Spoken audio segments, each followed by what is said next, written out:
Welcome to a milestone edition of the Talent Intelligence Collective podcast. That's right, by hook or by crook, we've hit our 20th episode. And what a cracker it is. In this one, me, Alan Walker, and of course Alison Ettridge of Strategens and Toby Culshaw of Amazon co-hosted an episode where we spoke to Joe Thompson of Booz Allen Hamilton. In the news bit, we covered off topics such as new talent intelligence tech releases, the surprising news that London is still the most popular work destination for Europeans, the worrying state of the global economy, and various studies that sadly show women have been the most adversely impacted by the pandemic.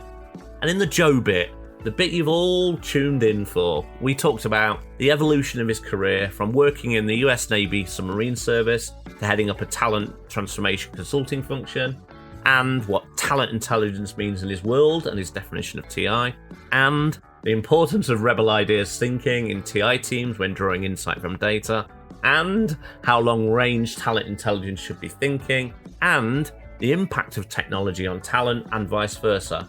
And trust me, so much more. This is a monster of an episode. So, get comfy, get listening, get learning, and stay intelligent, folks. Have fun! Before we get on with the main event, I just wanted to remind you that this podcast is proudly sponsored by our friends at Strategens, and here's a very well-spoken chap to tell you a little bit more about them. Strategens gives HR leaders the data they need to transform businesses with the speed and ease required in today's world. If you're ready to make decisions that aren't lengthy, costly, one-dimensional, or based on gut feeling, visit strategens.com. That's strategens.com to register for a Wednesday demo drop-in and find out more. Hello, I'm Alan Walker and welcome to episode 20 of the Talent Intelligence Collective podcast. Now 20, that's a real milestone. So let's have a huge yay! Anyway, I'm joined on the show by my usual co-host Toby Culshaw of Amazon and Alison Ettridge of Strategens. Say hello, folks. Hello. Hello.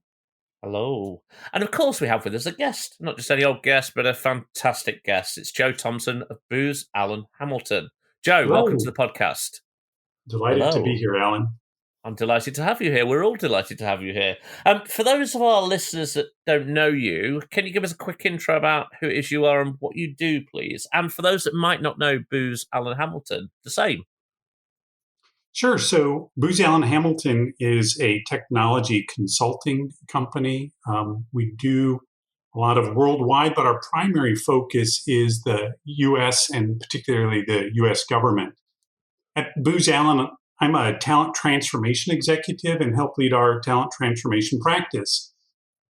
For us, talent transformation is about that nexus of the impact of technology on talent, which gets a lot of attention, but also the impact of talent on technology. So it's not a TI function per se, but TI is an important tool in my consulting toolbox. And excellent, fascinating stuff. And I don't want to take too much of your thunder away early on, Joe, because we're going to have a ton of questions for you later on. But just to say, it's brilliant to have you on the podcast. Me, Toby and Alison, of course, and all our listeners are really looking forward to hearing more about you and your work. For any new listeners to the show, we do have them. A quick reminder about the running order. In just a sec, Toby's going to guide us through the news, what's happening in the world of talent intelligence and the wider people space. And then Alison is going to step up and put on an interviewer extraordinaire hat and fire questions at Joe about talent intelligence in his world. And as usual, I'm going to go on mute in a second and kind of listen in and pipe up whenever necessary. So why don't we crack on? Toby, you're up first. What's happening in the world? First up is an announcement from Pro Unlimited that they have launched a new talent intelligence platform, which is very interesting to see. It's always good to see when new platforms coming out and see how they're pushing things forward. So this one is called Total Talent Intelligence. Honestly, I don't know too much about Pro Unlimited or this platform beyond the press release, but it seems like they've got quite a broad set of data points and broad exposure they're trying to cover. So everything from comp and bends and pay intel through to supply, demand, competitive landscape, and that whole kind of core talent intelligence piece. being able to cut by location, current employer, job history, all that sort of stuff.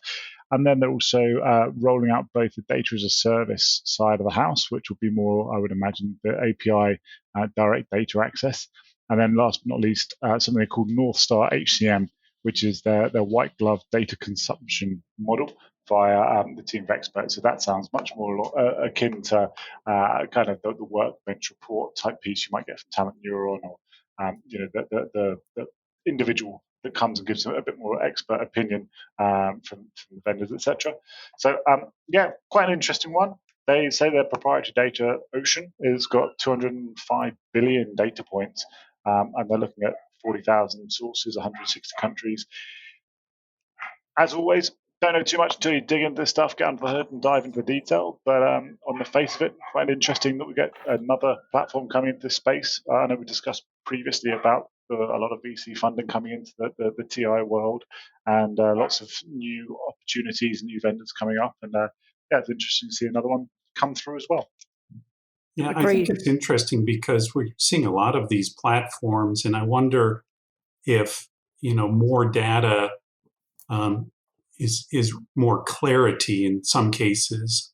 I also look at a lot of these instruments, and one of the things we perceive with our clients is if the interface looks good, well then, by golly, the data it contains must be accurate, right? Without really sort of digging into what's behind the scenes. It's more and more platforms are coming onto the market. My question for you guys who know this space way better than I is: isn't there just huge overlap amongst the data that each of these platforms have? I think it's really interesting. I think this one, for me, is there'll be massive overlap in the talent intelligence piece, right? Supply and demand data, competitive landscape data. You can get that from Strategens, from LinkedIn Talent Insights, from Talent Neuron, from Horsefly, and now from a new platform. The bit for me that's really interesting is the pay intel. And if they've genuinely managed to nail real-time pay and bill rate data for 10,000 jobs across all industry verticals, then I think that could be really interesting. But it kind of comes back really to Joe's point is, I'm not sure more data brings more clarity. In fact, I think more data brings more confusion, because I automatically read this and go, 10,000 jobs, how are they normalizing job titles? How does that compare to what we're doing? So, and that's not a reflection on this business. That's just a reflection on the market and data and how it becomes transparent. And each of us could do something interesting with it. There is a quote, though, which I love, from Christopher J. Dwyer, who's SVP of Research at Ardent Partners and Managing Director of the Future of Work Exchange. And he says, a volatile labour market directly translates into a need for business leaders to harness the power of intelligence to execute critical talent-based decision-making. And I just think the only thing I would do is take talent-based out of that, just say it's all critical decision-making. And Joe and I will explore human capital and financial capital a bit later. But I think that's a great quote. Yeah, as a compensation professional, I agree that normalizing, how do you know that, one job at Amazon is, remotely close to a similar job title somewhere else? And, that's really the piece that underscores all of this, is how good is that normalizing and the curating that underscores it. And as you said, it's not to, say anything about Pro Unlimited. It's just the reality of working with all of this data and a constant challenge with these types of tools. Because even if you look at some of the more basic tools to look at pay data, I don't know, something like Glassdoor or something like that, you always see, even if you get down to a specific location, the ranges on them are insane for the same job title. And ranges realistically in a particular market, if you pick a city, a town, or whatever it might be, where there's thousands of jobs advertised for the same role, the ranges can't really be as broad as the likes of Glassdoor are saying. So for there, it must be it's a job title issue, isn't it? What one person calls a manager, another person calls a director or a VP, and has completely different responsibilities. So that normalization bit is incredibly tough nut to crack. But also, I think this will pick up on some of the SCI's commitment that you have to publish job data in the US. And actually, they talk about it being global, but globally, you do not have to publish pay data. And therefore, if you're basing it on job advertisements, which it's going to need to be, I guess, to be real time, then there's a question mark that says, how accurate is that? Yeah, fair play to them. If they've nailed it, fantastic. We'll try and pull them in as a data source. Just awesome news. But with all of these things, as Toby said, proof's in the pudding. I think on that pay piece, the vendors that I think will have the closest data set in the real world is probably once you start seeing people like ADP coming through, and the payroll providers, or some of the RPO firms, or some of these kind of big labour market organisations. I think that their pay accuracy is going to be the closest to real time, and showing how things are changing in the market and what candidates are demanding in the real time, etc. I guess that the overlay you get there is client confidentiality, and how do they drag that up in an anonymized way, but then also to your points earlier, how do you know X role in Y client is the same as X role in Z client? That normalization is just so hard. Hence the brackets. Anyway, fair play to him and good luck. Absolutely. So what else is happening, Toby? Yeah, there was an interesting survey manual, not sure what it was, done by the intelligence group in the Netherlands, and it's the European Talent Intelligence Manual 2022. Really nice document, to be honest. The intelligence group have been publishing some quite good work recently. I quite like the way that they're publishing quite a broad breadth of different talent intel type of pieces.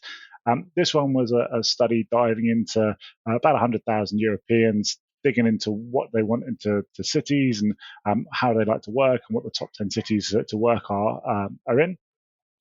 That's not very good English, is it? Clearly I haven't had enough coffee today, or too much, one or the other. Anyway, moving on. So the top 10 cities, surprisingly, London came out number one across the world. So they dived into it across all the Europeans, but obviously where Europeans want to work. Top 10 was London, New York, Paris, Berlin, Barcelona, Madrid, Sydney, Rome, Amsterdam, Vienna. So personally, I was quite surprised to see London up there, considering everything that's going on in the world post-Brexit. Inflation rate looking to hit 18% across UK. Like, I was really surprised to see London still being attractive at all, to be honest. Some of the other cities, but London didn't see it. Are you familiar with the what's called the Pret Index, Toby? No, tell me more. So the Pret Index is, it's the store chain Pret a Manger, which is, all over, and they've been looking at the sales, and Bloomberg publishes, continual updates, but they're using the store sales at Pret a Mangers to act as a surrogate for, people and where they're working.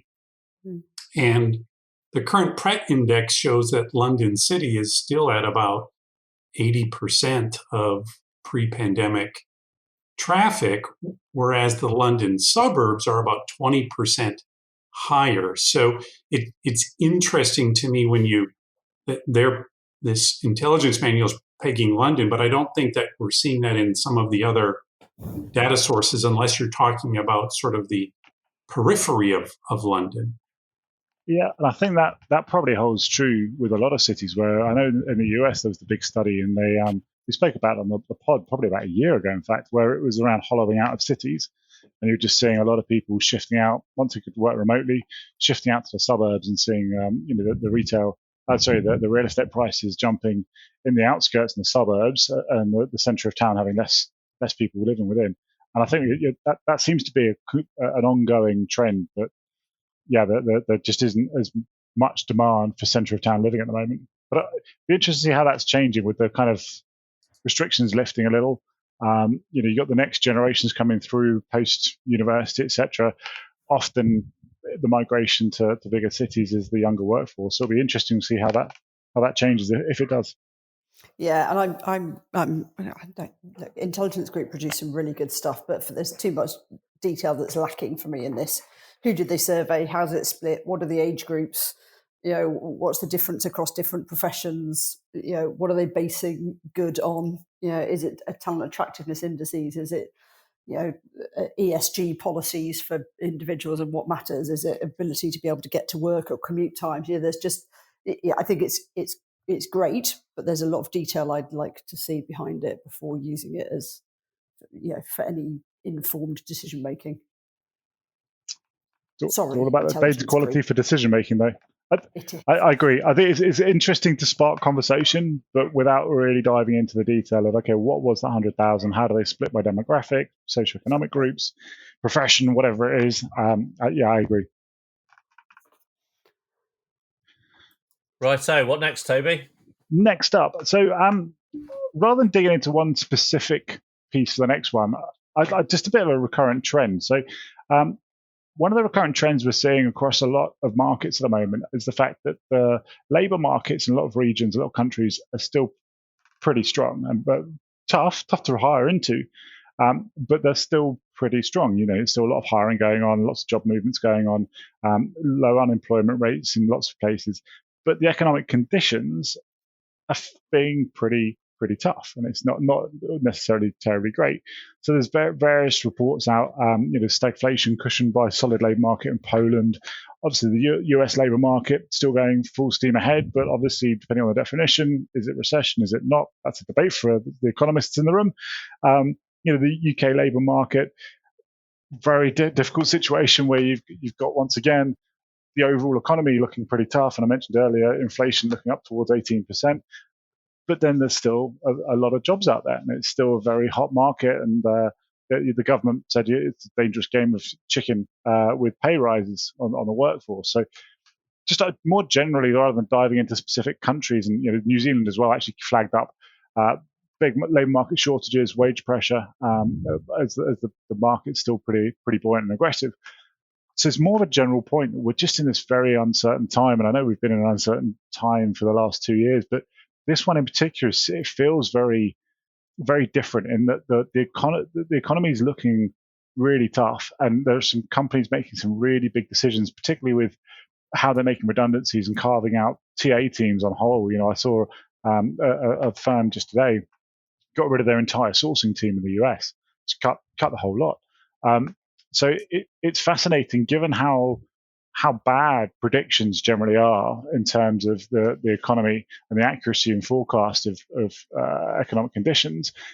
I find it fascinating how aggressively a lot of companies are reacting and how deep they're cutting on the redundancies, given they're still hiring. As an industry, we're still looking for people. We're still short of workers. We still have very low unemployment.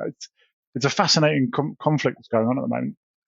There was a really interesting article that Josh Burson put onto LinkedIn this week that's linked to this, and he calls it the confusing job market. CEOs and CHROs seem baffled.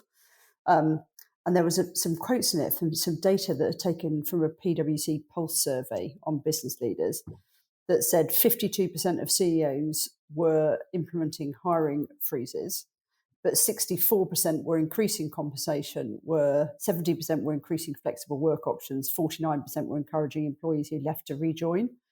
So it's like half of the companies are slowing down their hiring, but 2/3 are trying to improve retention, increase flexibility, encourage people to go back into the office. It's just like, so we've got a job market over here that's in crisis. Workers are burned out, employees are taking a break, demand for workers is constant, and yet that's being counterbalanced by this kind of never-ending news cycle about a recession that whilst, and he's saying it quite rightly, whilst the GDP has slowed and interest rates have gone up, actually demand for products and services hasn't necessarily gone down. So it's really confusing if you're a business leader right now, and therefore they're reacting to this big reset.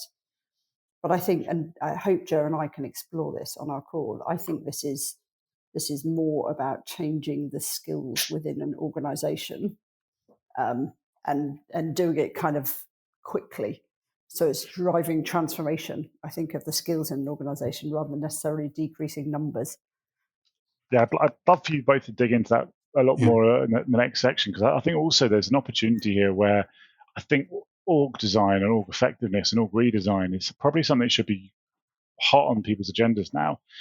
So looking to have organizations that run more efficiently, more effectively, etc. But I'm not sure, I'm not seeing a huge amount of movement in that in the industry, just in terms of network and commentary. I'm not seeing massive amounts of internal org redesign around this.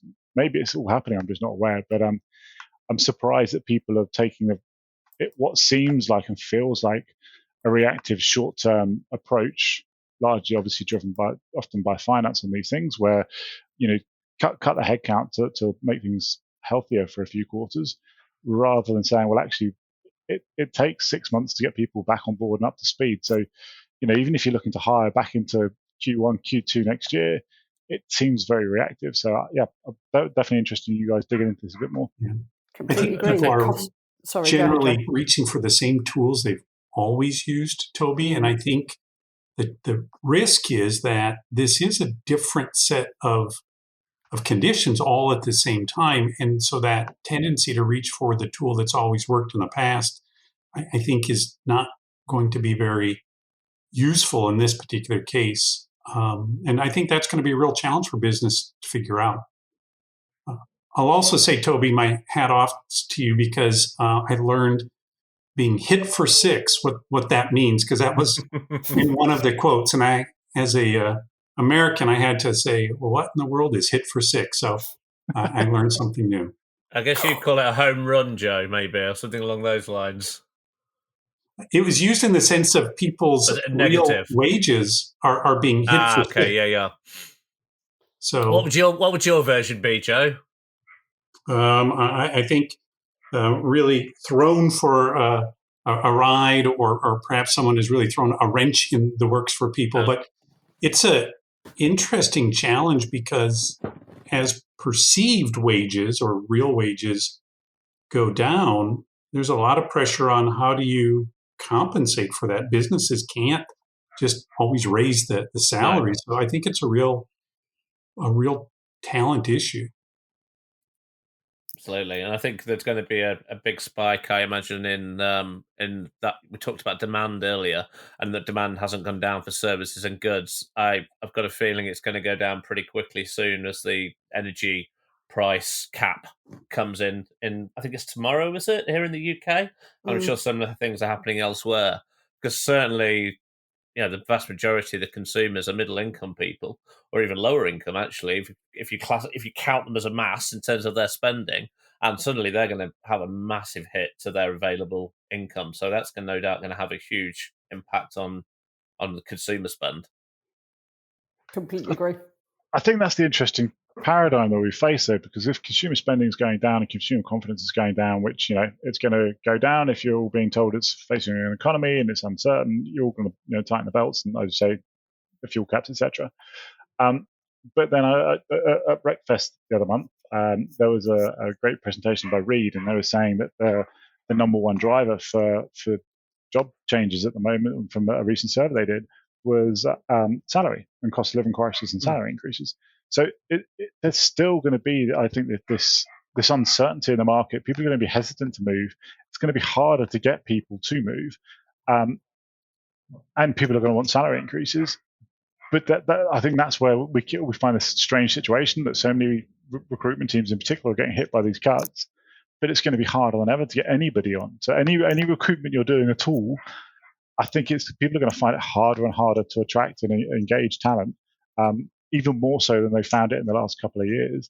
So yeah, I think it's going to be a really fascinating period where do you put your money? Do you try and reinvest it and keep people and stop them from going, or do you invest it in trying to approach them away and pay a higher salary? It's going to be fascinating.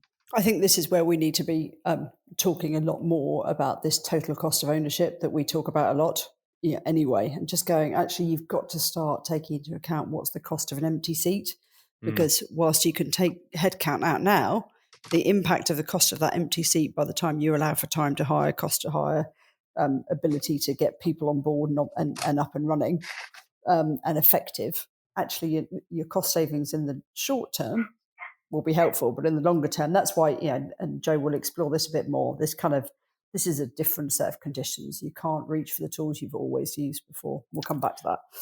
Do you think HR have got a strong enough voice to push the conversation around it, empty seat and the total cost, versus finance, who obviously talk generally in very traditional finance metrics, and you're looking at the pure cost base and bottom line. Do you think we have a strong enough voice, and is it scientific enough as an approach to be valid and seen as valid by the C-suite.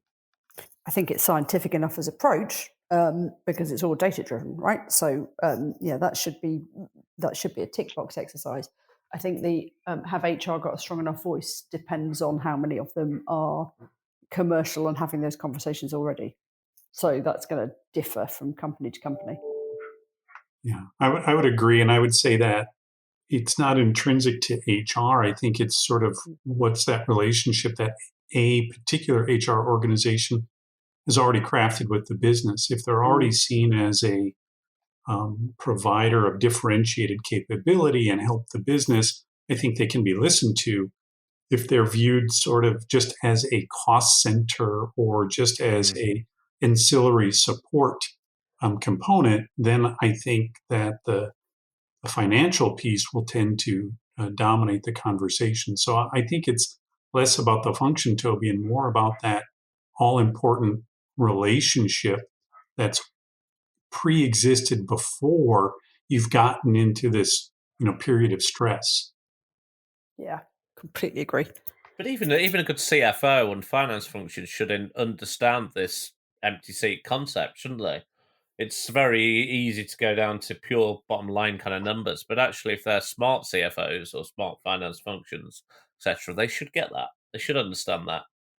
And I'm surprised they don't. It shouldn't even have to be HR to a certain degree that are driving that conversation. Sure. Completely agree. Yeah. Me, okay. I'm only just posing the questions here. I'm not having an opinion one way or the other, just posing the question. But I agree. My response to what you asked, Toby, is that a lot of HR people probably aren't comfortable having those conversations, don't know how to have those conversations, and probably bow down to their financial overlords to a certain degree. They should be good at it. They should be better at it by now. Data's been available for years around this topic. It's just that many of them aren't. Many of them are, back to Joe's point, the almost internal order takers. What do we need to do for you, Mr. Business, Mrs. Business? And we'll do it, rather than actually challenging things. Yeah, I'd agree. Right. One more bit of news, do you think, Toby? Yeah, one more squeezing. So I'm going to squeeze a nod in to a first bit of news, and then I'll say my last bit. So I just wanted to flag something sort of about New Zealand again, where the overall low unemployment rate at the moment, but it was specifically around the fact that disabled people are finding it harder than ever. And although the unemployment rate for the general population was 3.1%, for disabled people age over 15, it was up at 6.8%. And similarly, if you look at the kind of just purely 15 to 64-year-olds, disabled people, it was up at 7.9, non-disabled people 3.3. So definitely something going on over in New Zealand, and I imagine this is being mirrored in other geographies, but I wouldn't want to assume that. We'll have to look at the data, but yeah, just something of interest that the disabled population are definitely finding it harder to get into the workforce still. I know it's something that we all struggle with across most labour forces, but just wanted to flag that as a sub news. But my last bit of news I wanted to dive into was a report from Hiring Lab, so the economic research team over at Indeed. So this was by Anne Elizabeth Conkle, Svenja Goodall, and Tara Sinclair. And this was specifically around women lagging men in the pandemic economic recovery. We've discussed parts of this previously where we saw women being disproportionately affected through the whole crisis. And there were certain sectors that were obviously hit much, much harder, and that had a higher female labour force participation rate, so they got hit harder. And then off the back of that, we're seeing the fact that childcare facilities were low, and it's a high cost of childcare, so that's made that harder for people to come back into the workforce. Loss of pay and work experience, once again, setting women further back. And it's just one thing after another. So a lot of the female employment rates are actually now worse than pre-pandemic levels. And then obviously in the US, most recently, they highlighted that you've got the Roe versus Wade, another factor darkening the long-run outlook for women's economic well-being. So it's not. We've highlighted before that the pandemic had a big negative effect on D&I generally, but specifically for women in the workforce. And sadly, it's not looking like that's being solved anytime soon. And this is one of those areas where the return to office, I should say, people get upset at return to work, but return to office policies we know have often a disproportionate impact on women and on underrepresented groups. And in the haste, in some cases, to drive people back into the office setting, you wonder if that doesn't further hamper the economic recovery of women, broadly speaking. And so it's going to be interesting to see how it moves forward.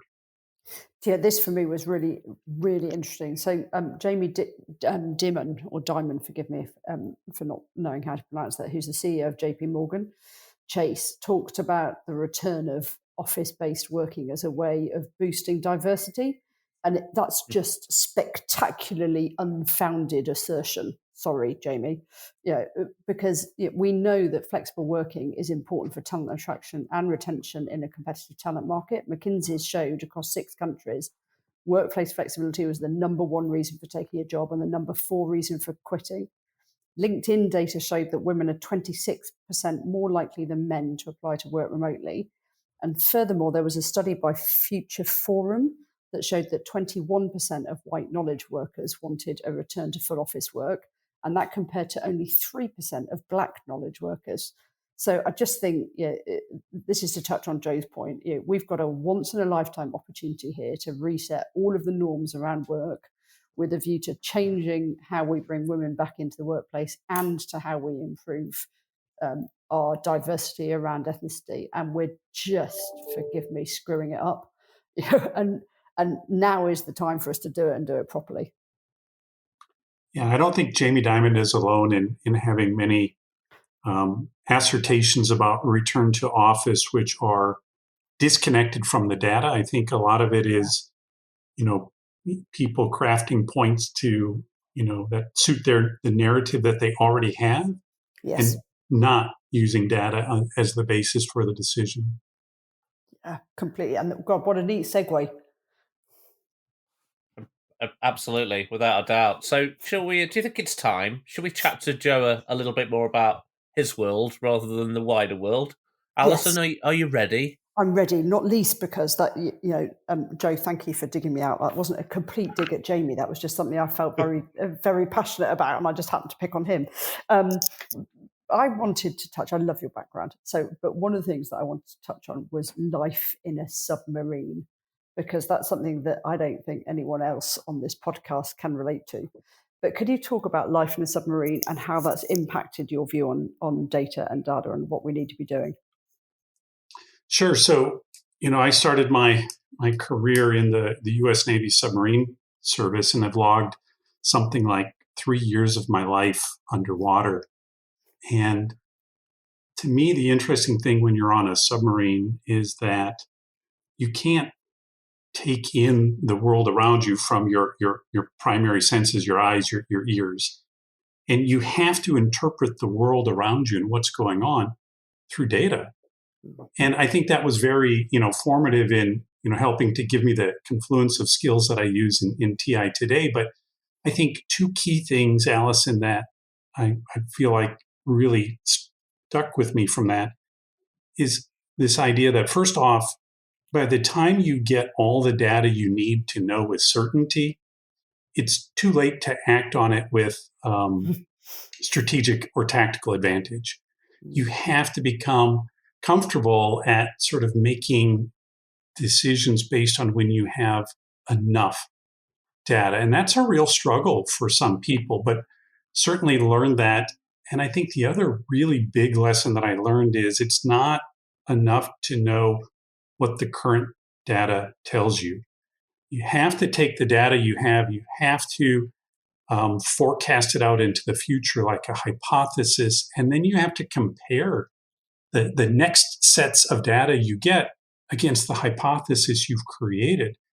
And it's often in understanding the deviation between what you're really seeing and what you thought you would see that true insight comes. And so I think those are 2 of the really big data lessons that I sort of have taken with me from that experience. that alone, that last minute of conversation, it was just why I was so excited to talk to you, because I just think it's really interesting. And we had a bit of a pre-conversation because I wanted to understand what I could talk with Joe about. But particularly, I think it would be great, therefore, to understand what does TI mean in your world, Joe, kind of linking to that conversation we've just had.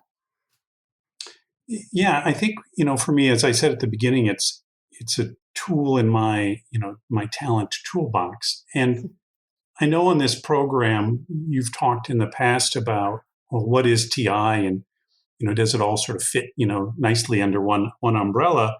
But you've often talked in this program about sort of the different lenses, right? There's the very tactical talent acquisition. There's sort of the broader lens of workforce planning, and what are you doing with your workforce, all the way up through that loftier business decision that Toby likes to operate at.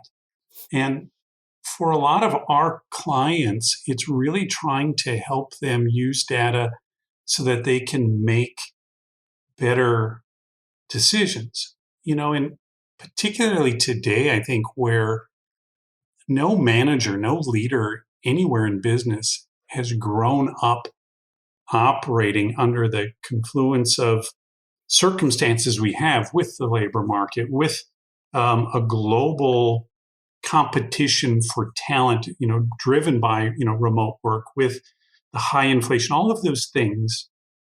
And so people's natural tendency, the heuristics that they want to use to make decisions, don't serve them well today. And so a lot of it is really trying to use the data to give them a different lens through which to view the problem set, not just, the solution. You have to use the data to change how they even view the problem. And so a lot of times I think that's, kind of what we try and look at. So an example, if you will. Perfect. The Conference Board, a group in the US, produces what they call a labor shortage index. And they look at labor shortage through a series of different indices. So they look at the difference between the perceived demand and supply. They also look, though, at, for a given occupation, how much education and training it takes to get somebody up to speed in that occupation. And they also look at the flexibility of being able to reskill somebody into that occupation. And it's really interesting because it sort of, everybody is used to saying, oh, labor is tight, right? There's a shortage of talent, and everybody sort of wants to kind of treat it in this, singular, monolithic idea. But the cool thing in that labor shortages database is you can go in, and for a given role, for a given occupation that a client may be having difficulty with, it gives you some data to be able to say, how solvable is this problem from a TA perspective? Because if fundamentally the demand so far outstrips the supply, well, maybe talent acquisition isn't going to let you hire your way to success. But maybe that same skill, it's very flexible to move people into it. And so that's an example of trying to use a data source to get people to sort of think of the problem differently. Instead of, I need to hire for this occupation, well, maybe that's not going to give you results. Maybe what we should be talking about instead is, how are you going to upskill somebody into this occupation? So that's kind of an example, I think, of, trying to use the talent data to shift the framing of the question. And in consulting, getting to the right question, getting to the actual underlying, diagnosis is everything, right? Because, the number one rule of consulting is don't treat the symptoms, treat the underlying problem. Yeah, that's really kind of what you're looking for? Yeah, and it's really interesting because one of our clients is a telecoms infrastructure client, a Strategies client, and they have an RPO business. And the RPO came to us, or an RPO, sorry, who delivers their talent acquisition. The RPO came to us and said, "Look, we've got real problems delivering this role. These are the hard skills that are involved with delivering it." And we said, "Look, this is quite tactical actually for Strategies, but let's dig around in the data lake and see what we can find." And when we looked at it, there were 6 hard skills, and skills. If the line managers were insisting on all 6 of those skills, there was something like 1,250 people in the UK, and they were all contractors. So we were like, well, this is your problem. The problem is that with all 6 of these skills, there aren't enough people. But actually, if you remove skill 6 and skill 5, then your talent pool opens up to more than 14,000. So the question you need to be asking is, can we upskill in skill 5 and 6? Because if we can upskill and retrain and reskill, our talent pool multiplies by the most enormous amount. And actually, we might have that in-house. So it's a completely different, it's being proactive and looking at the problem, isn't it? And not, kind of looking at what's banging us over the head. Absolutely. And, we see a lot of managers who sort of intuit the skills that they think they need, often sort of based on, their own experience and projecting onto then what an ideal candidate needs without a lot of real analysis of what are the driving skills. And I think a lot of times we see people that want to list sort of, here are the 12, 15, or 20 skills somebody needs. And the reality is you're never going to be able to hire somebody with 20, skills, on a consistent basis. And trying to walk people down to, but what are the 6 that make a difference in the first, 6 months? What are the ones which, if they don't have, they're not going to succeed? And it's a real challenge sometimes to get people to move past their preconceived notions of what matters to what you can demonstrate matters, especially because in a lot of digital talent, Allison, it's not about the technical skill, it's the soft skill. So we do a lot of work for cybersecurity talent. And cybersecurity talent is very interesting to me because it has almost the exact same skills as IT talent. But the big differentiator we find between someone who is wonderful at cybersecurity versus IT, it's those soft skills that usually are the ones hardest to identify, hardest to assess, but that's where you make or break somebody from a cybersecurity perspective. And there was something, and forgive me, Toby, you might be able to help me out here. It was on the collective WhatsApp group this week. There was something that talked about the most in-demand technical skills this year, and actually all of them were soft skills. None of them were kind of hard skills. They were all soft skills, which ties into exactly what you were saying, Joe. I wanted to pick up on something you said a minute ago that was, I think, quite interesting. And it was this kind of balance between making decisions that are data-led versus making decisions that are instinct or gut or experience-led. And you talked about, what are you calibrating that against? Can you just expand on that a bit more?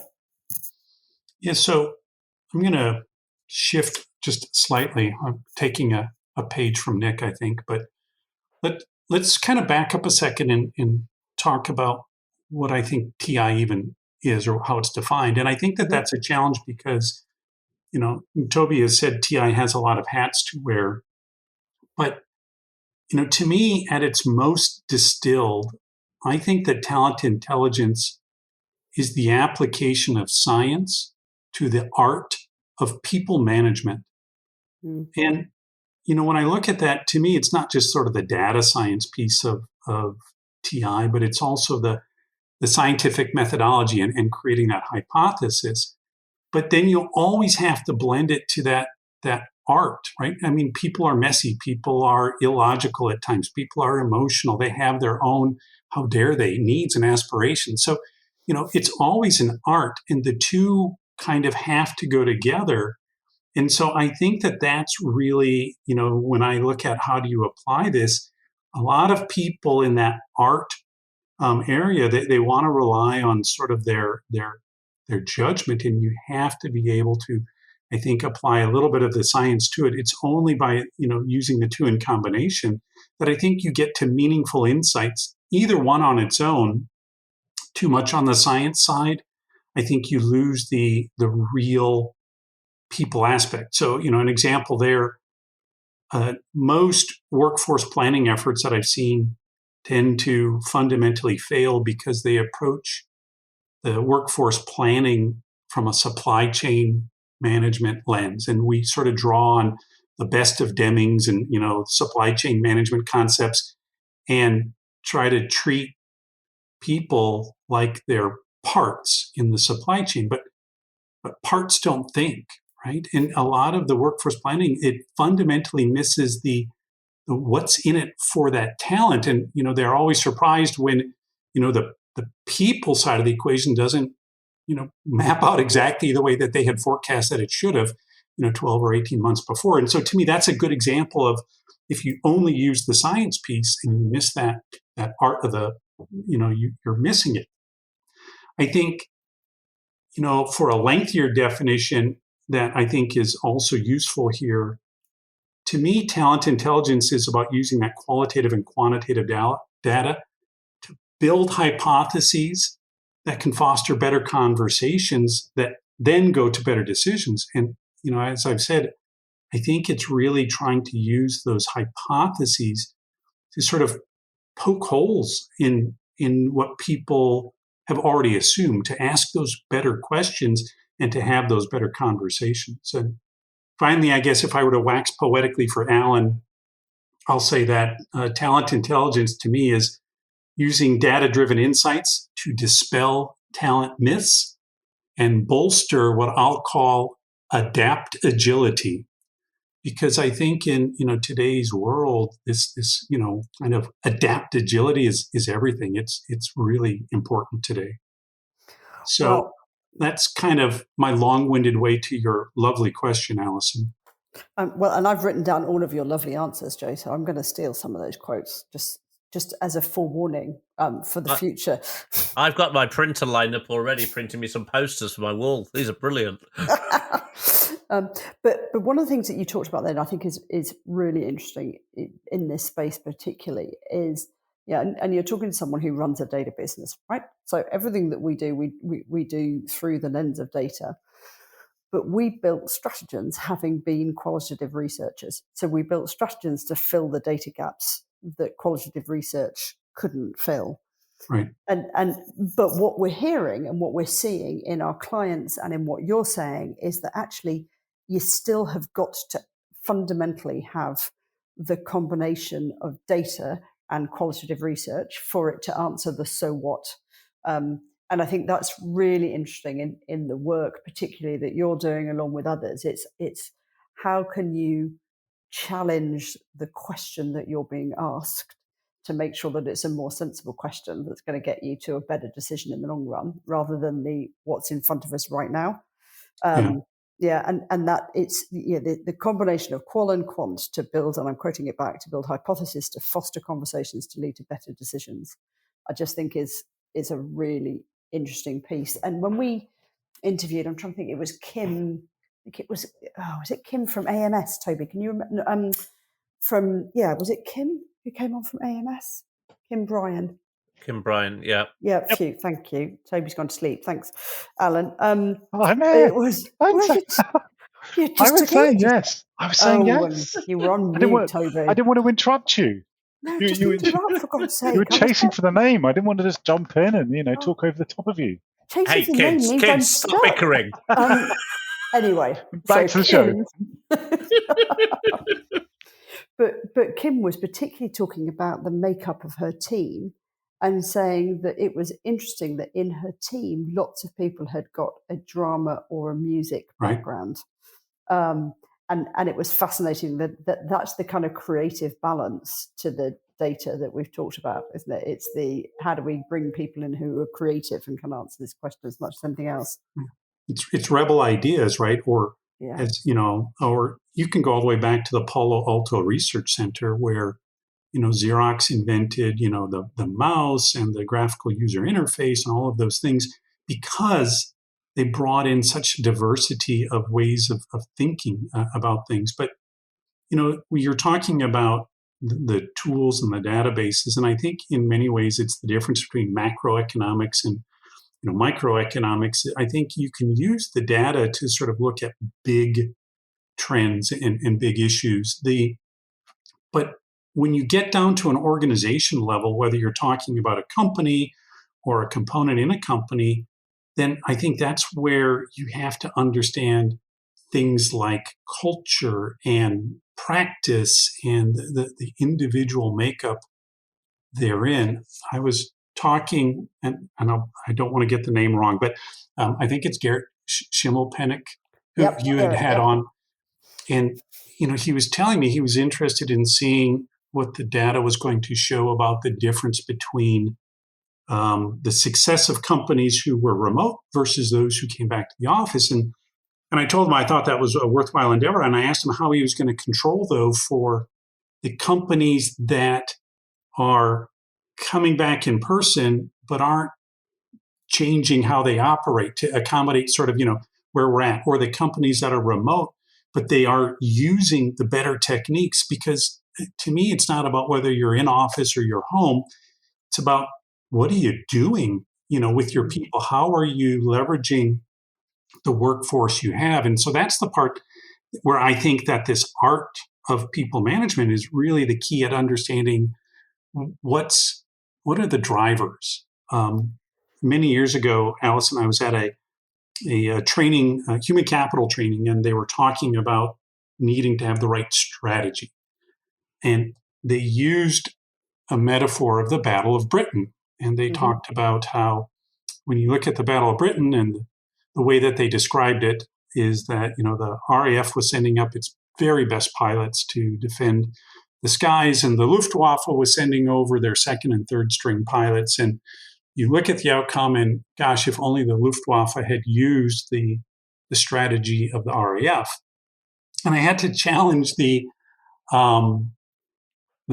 presenter, because they said, well, it's totally different. Because if an RAF plane got shot down and the pilot bails out, he falls into, he parachutes into a farmland and gets put on a lorry and shipped back to the base and goes back up again. If a Luftwaffe pilot gets shot down over Britain, well, he gets rounded up and put in the POW camp. So, it's one of those things of people want to take, oh, look what worked for Google, that's what we'll do here, without really looking at, but what's your company? How is it differing? And so that to me is, again, back to this idea of you always have to put the data that you have into that lens of sort of your culture, your people. I think that there's something, one of the things I think that holds HR back, if we're thinking about the conversation we were having earlier on how commercial and people's different views on how commercial HR can be in challenging CFOs. One of the challenges we've got is that we have got to start thinking about access to the skills that we need as organizations in the terms of human capital, right? So that is your supply chain piece. We've got to start thinking about the collective as a supply chain, but then we've got to balance that with the fact that the supply chain thinks and breathes and doesn't react in a predictable fashion. So this is your balance between science and art.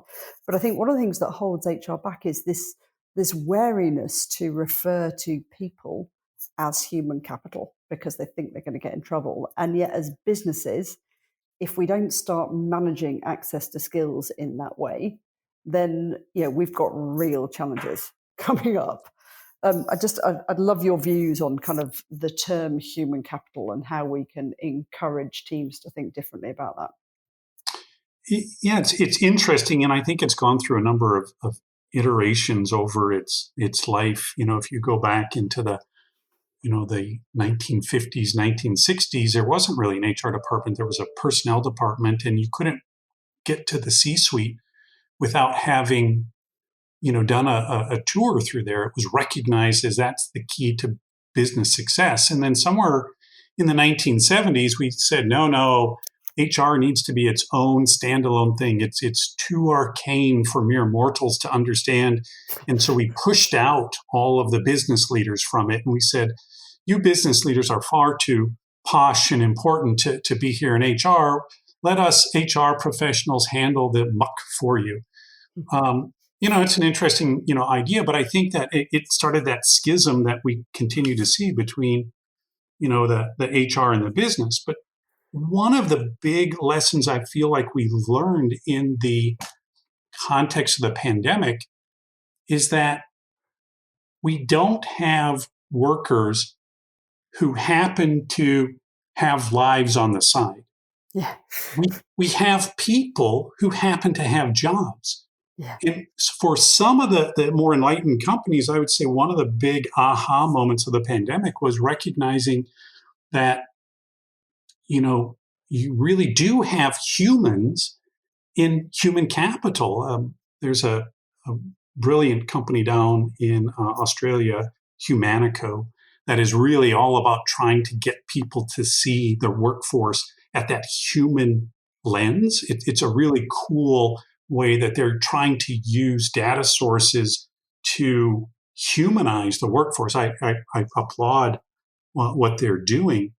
But, this big aha moment for many companies is we have to recognize that these are humans in the loop, not cogs in the machine. We had pre-pandemic, I think we'd been working towards this, shifting from the organization as machine metaphor to the organization as organism. And I think that was kind of a useful thing, but really it's people. And so I think human capital is the right term if you put the emphasis on human. If you put the emphasis on capital, I think then that's where you start to go down those rabbit holes of thinking that you can manage your way out of everything, that it's just about creating the right policy or the right strategy. And, what we often find is that having the right policy, that's table stakes.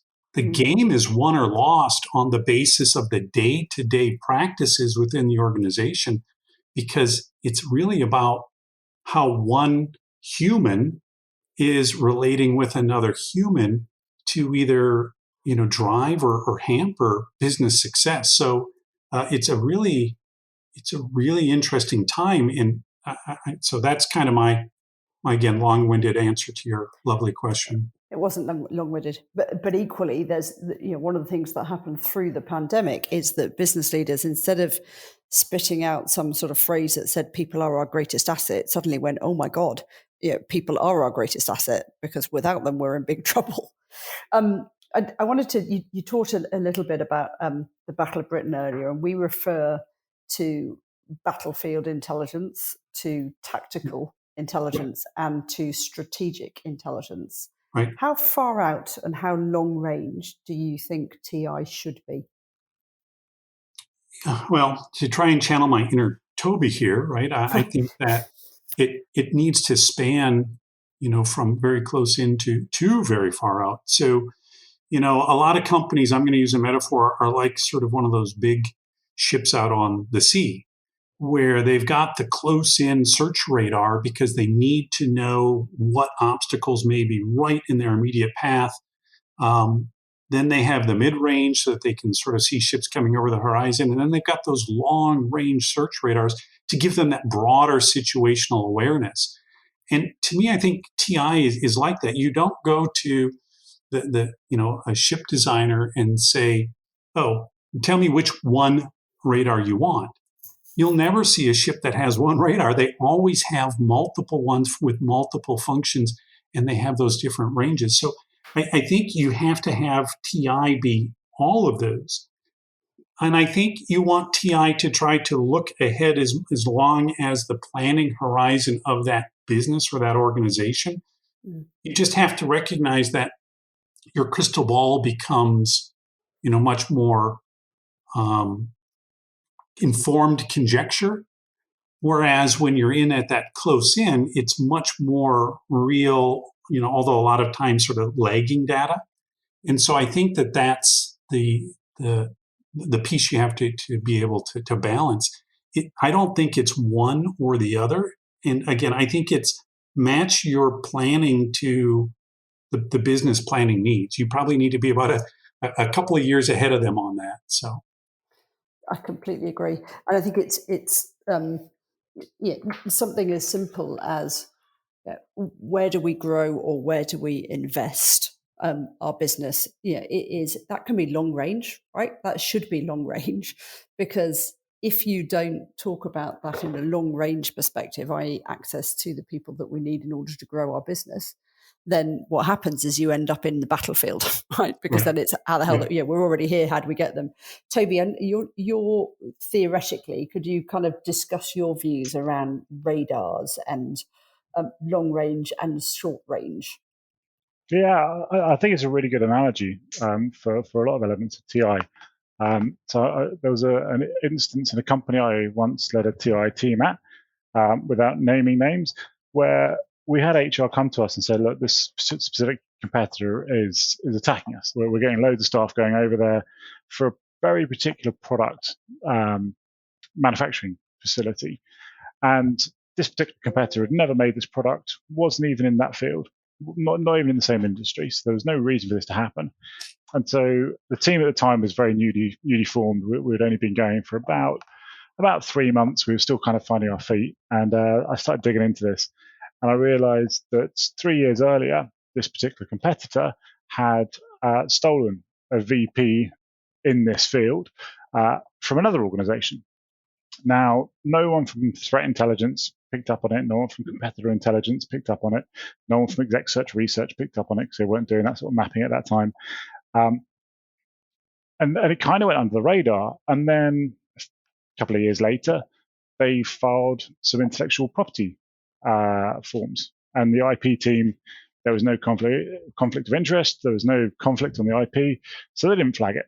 No one really noticed. And it's only when it came through to us that they started thinking, well, actually, we've probably only got about 12 months before this competitor launches a core product into our core market. And no one's seen it coming at all. And that was where my idea at the time was to have an early warning threat detection around this sort of work where you say, well, actually, what are these early warning signs? Is it opening up new facilities? Is it hiring new VPs or into new fields they've never been into? Is it pivoting skill sets that they've never hired for before and they're suddenly looking into? And then rolling that back. So you do that kind of to Joe's point around the long term further out. And then as you get closer, it's okay, well, how are they actually hiring? How's that changing? What do we need to do? And then as you get closer, once again, into the real time, you start looking at, okay, well, how does sentiment analysis land for this? And if we're looking at Glassdoor and Indeed or our exit surveys, whatever it may be, like how things move it or the competitor hiring rates or whatever it is, that kind of real time, what's going on here and now. I don't think we're there yet at all. And I don't think the company I was at when we were doing that is there yet. But I think that's where I could see things going. And that's particularly when you start merging intel functions. So when you start tying in really, really closely with competitive intelligence, with business intelligence, with market intelligence, that's when a lot of this stuff starts to get seen more holistically on that early warning threat detection.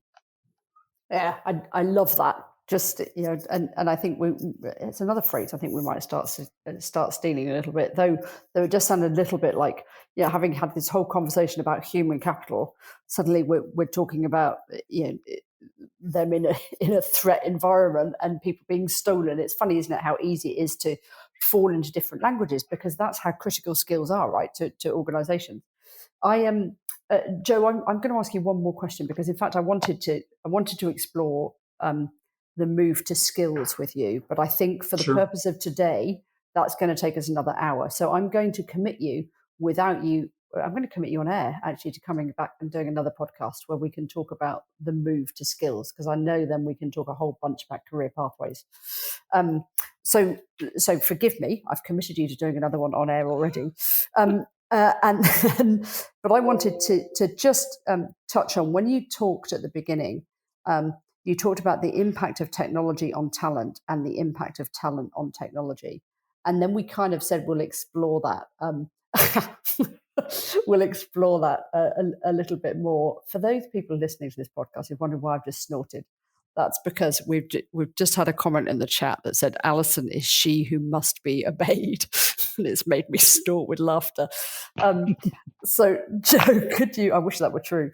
Joe, could you just expand more on, because we cut across you right at the beginning, impact of technology on talent and the impact of talent on technology?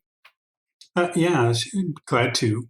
I think that the technology on talent gets a lot of attention. I mean, clearly it changes how you look at talent acquisition, the tools that you can use.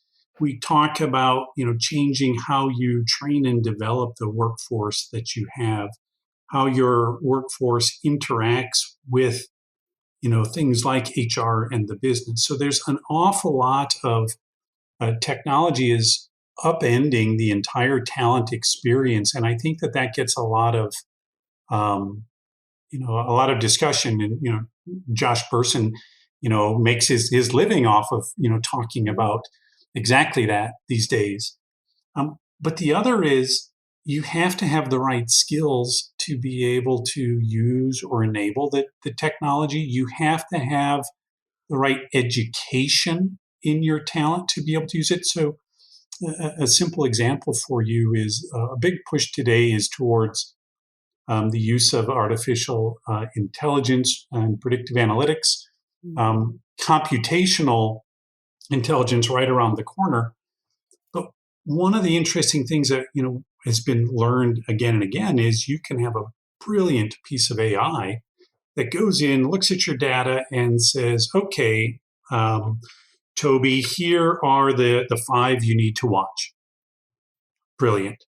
But if that tool is doing it and the people, it's coming up with different answers than people intuit, or if people don't understand how it came to those answers, there's a lot of instances of people who they dismiss the AI, turn it off. I don't want it. No, it's got to be wrong because it doesn't match my preconceived notion, or it didn't get to the answer the way I thought it should. So we know that if you don't have the right mindset in your people, it's easy for them to dismiss those kind of advances they could be getting from technology. Or if they don't fully embrace why you're rolling out this new piece of software, if they don't adopt it, if they don't use it, if they continue to rely on their personal spreadsheets and they don't put the data in the wonderful, beautiful new system you created for them, well, then what's the point? So there's a lot of areas where you have to understand, is your workforce ready for this new technology you want to thrust on them?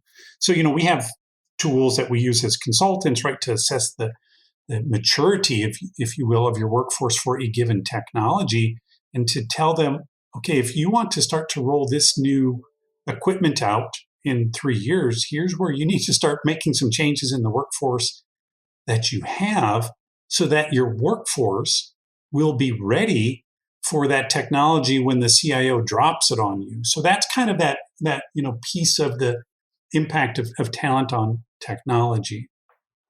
I love that. And it's interesting. It's reminding me, and I'm about to sound really fluffy because I can't remember any of the details, but it's reminding me of a trip that I made to MIT with a piece of AI that was being used in hospitals in Boston to help make better diagnoses.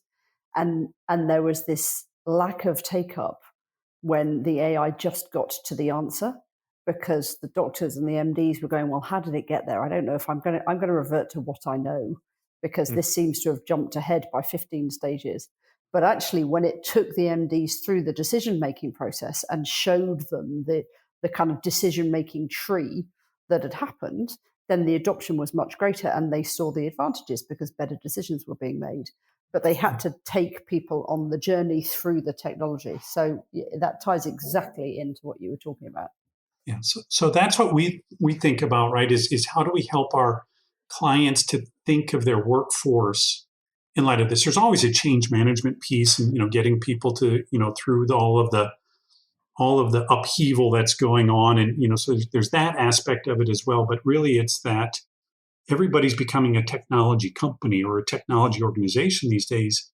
But if that's driven just from the CIO shop or just from the CFO trying to drive business efficiencies, if you ignore the workforce aspect of that, then that's where you're hampered. So that's kind of what we try to look at with our clients, especially when they want to make an enormous leap in technology, or they see one coming from, like I said, the CIO is planning to unleash this new advancement on them. It's how do you help them to be ready for it? So that's what I was trying to get at. Excellent. Joe, thanks so much for that. I think you may have set a record, by the way, longest podcast so far, but take that as a massive compliment, because to Alison's point earlier, we could have just carried on talking to you for hours, without a doubt. Thank you so much for your time. Thank you for inviting me. No worries at all. But your host is calling us stop. We're gonna have to release you back into the wild now, Joe. It's been great having you on. How have you found it? Delightful, and I really appreciate it. The opportunity to be here, and what a brilliant set of interviewers. Oh, bless you.